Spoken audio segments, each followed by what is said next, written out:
Special হয়ে আসছে। হ্যাঁ, ড্রেস বানাই দিতে।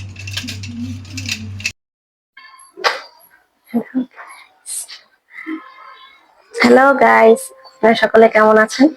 আশা করি ভালো আছেন। আজকে আপনার আমাদের একটা নতুন ব্লগ নিয়ে চলে এসেছি। গতকাল সরকারিভাবে আম, পয়লা বৈশাখ গেছে, মানে সারা বাংলাদেশ পালন করছে, কিন্তু আমাদের হিন্দু মতে মানে পঞ্জিকা মতে আমরা পালন করি পরের দিন। তো আজকে সেই দিন, তো আজকের দিনে আমরা মন্দিরে যাই, অনেকে পূজা করে হালখাতা করে, এবং ঘরে ভালো মন্দ রান্না করা হয়, মিষ্টি এবং এবং গেস্ট আসে। আমাদের বাসায় এখানে গেস্ট আসবে না, তবে আমরা হালখাতাও করবো না, কিন্তু আজকে অন্যান্য খাবার দাবার রান্না করবো। আর গতকাল রাতে উষ্ণ অনেক অসুস্থ হয়ে পড়েছিল, এর জন্য আজকে সকাল থেকে আমরা অনেক ব্যস্ত ছিলাম। আর তাছাড়া ওর পরীক্ষা ছিল, তো কোনো মতে ওকে পরীক্ষা দেওয়াই। এখন রান্না বান্না করবো। আমি একটু ক্লান্তই, কারণ গতকাল রাতে ওর জন্য ঘুমাতেই পারিনি। তো আজকে আমরা দিনটাকে এইভাবে পালন করি। সকাল আজকের দিনটা আমরা কিভাবে পালন করি অবশ্যই আপনাদের সাথে শেয়ার করবো, তো দেখতে থাকুন গাইস। আজকে আমাদের যে খাবার দাবারের মেনু করা হয়েছে পুরো বাঙালিয়ানা, বাঙালিরা মানে একটা বেলায় যেভাবে যেভাবে খায় সেভাবেই। তো আজকে দেখাচ্ছি আমরা কি কি আইটেম করছি।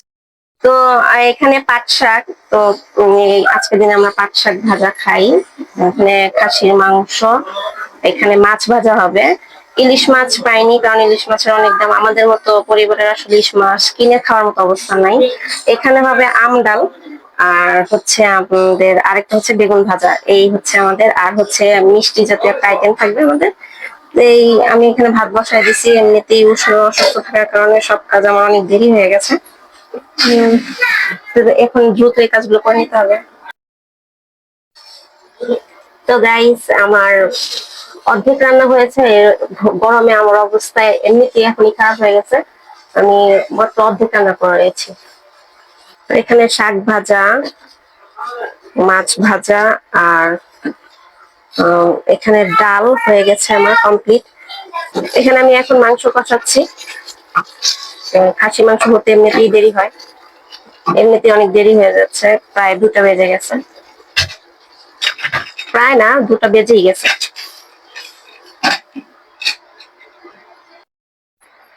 এখানে উষ্ণর বাবা উষ্ণর একটা ড্রেস বানাই দিতেছে, নিউ ড্রেস। আর রান্না হইতে আরো দেরি আছে। উষ্ণকে কেমন লাগছে?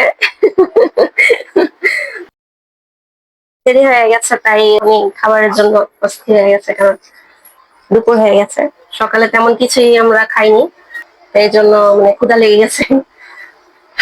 আমাদের মাংস রান্না প্রায় হয়ে আসছে। তো এরপরে আমি শুধুমাত্র বেগুন ভাজা করবো, এরপরে আমার রান্না শেষ। তো অনেকটা দেরি হয়েছে, প্রায় 3টা বেজে গেছে। গাইস, আমার মাংস রান্না কমপ্লিট। তো এখন বেগুনটা ভেজে নিচ্ছি, বেগুনটা ভেজে নিলে আমার রান্না কমপ্লিট হয়ে যাবে।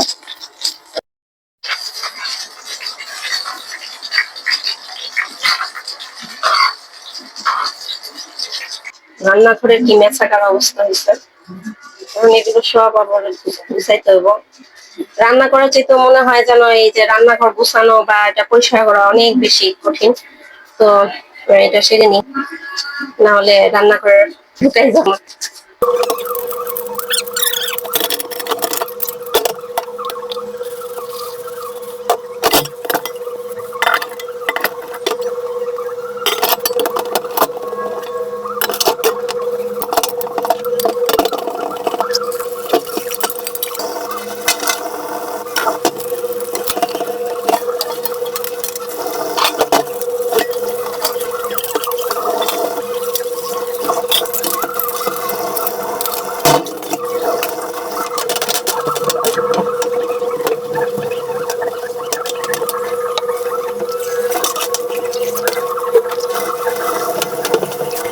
গাইজ, আমার রান্না শেষ হয়ে গেছে, অনেক প্রায় 3 ঘন্টা রান্না করার পরে। এখন আমি ই করবো, খাবার পরিবেশন করবো।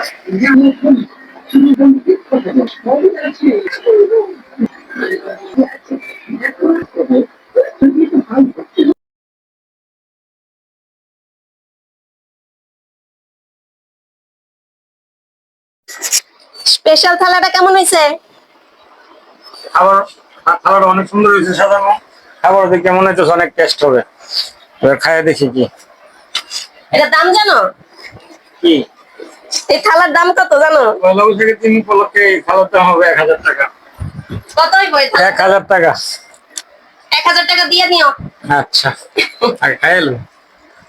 গাইস, আমাদের দুপুরে খাবার শেষ, লাঞ্চ হয়ে গেছে। ভাবো হচ্ছে পয়লা বৈশাখের আসলে পুরোপুরি বাঙালিয়ানা আনার চেষ্টা করেছি, তো এটা আসলে খুবই ভালো লাগে। কিন্তু খারাপ লাগতেছে, আমার মেয়ে কিছুই খেতে পারে না। তো অসুস্থ, তো এই জন্য ওকে কিছুই দিইনি, কারণ এগুলো হচ্ছে ডাইজেস্ট হতে একটু সময় নেয়, তাই এই জন্য ওকে এগুলো থেকে বিরত রাখছি। উষ্ণ, তোমার শরীরে কি খবর?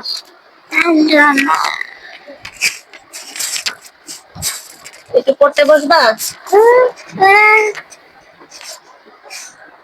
ক্লান্ত ছিলাম বলে দুপুরবেলা ঘুমিয়ে গেছি, তো উষ্ণ শরীর আরো খারাপ করে, কারণ গরমের কারণে ও আসলে মানে অসুস্থ হয়ে পড়ছে। তো এরপরে আমাদের আর মন্দিরে যাওয়া হয়নি, কারণ এই গরমের মধ্যে চাচ্ছিলাম না ওকে আরো অসুস্থ করতে, যেহেতু ওর পরীক্ষা চলতেছে, সামনে আরো পরীক্ষা আছে, এজন্য আর মানে আমাদের ব্লগটি আজকে এভাবে শেষ করতে হচ্ছে, কিছু করার নাই।